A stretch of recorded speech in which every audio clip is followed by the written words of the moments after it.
Creation's Journey to Life. Day 65, The Glamour of Enlightenment. I forgive myself that I've accepted and allowed myself to not realize that feeling good when someone likes your opinion is in fact the glamour of the consumer construct of enlightenment.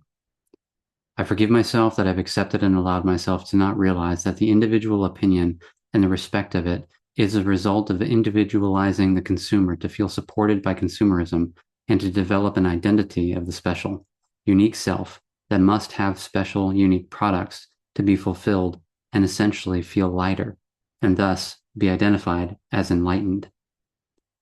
I forgive myself that I have accepted and allowed myself to not realize that the compromise to allow each one their opinion makes a world that is best for all always impossible and stagnates the world system at the juncture of consumerism, where resources are exponentially being used, ending in a world at war for products and resources. I forgive myself that I have accepted and allowed myself to not realize that the spiritual enlightenment industry has become a substantial branch of consumerism where catering to the customer is more prudent than making sure no child dies of starvation. I forgive myself that I have accepted and allowed myself to not realize that the key to the enlightened intuitive success is that the customer is always right. Thus, to guide the customer to what they have already decided makes sure the customer feels the intuitive is enlightened,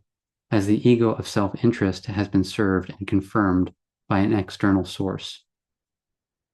I forgive myself that I have accepted and allowed myself to not realize that the glamour of knowing the future of another is actually quite ludicrous, as all lives are pre-programmed and thus predictable. I forgive myself that I have accepted and allowed myself to not realize that the enlightened is a shining light that attracts attention of the foolish moths seeking light to end in desperation and giving up, as the light does not solve real problems in the world. It only teaches you how to feel nothing about the real reality and to be happy in spite of reality. I forgive myself that I have accepted and allowed myself to not realize that spiritual enlightenment is not self-realization here as life. It is only the realization that one can imagine anything and train the body to make it seem real as feelings of energy.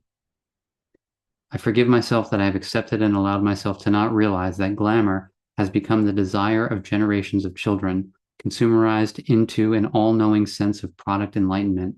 with ultimately being the product and creating more products as the enlightened all-knowingness, while reality will show that the world is not a place of glamour. I forgive myself that I have accepted and allowed myself to not realize that pictures of Earth are glamorized to only show beauty and not the actual living process with these pictures of beauty used by the enlightened to glamorize themselves and sell their services to the so-called positive community. I forgive myself that I've accepted and allowed myself to not realize that when you question the enlightened, you get labeled as negative and therefore are dismissed so that the enlightened glamour may not be tarnished. I commit myself to show that enlightenment is glamour that only produce products to sell and do not make a world best for all. I commit myself to call on those following the glamour and hypnotizing enlightenment consciousness to stop and investigate reality to end the separation from life. I commit myself to show that the words love and light and namaste have become so glamorized that the mere utterance of these words place the listener in a vampire-like hypnotic state of glamour, and that those claiming love and light do in fact subject themselves to the process of self-investigation and self-honesty in writing, or allow strangers to live in their homes for a minimum of 3 months to check if they are actually living these words they so lavishly utter.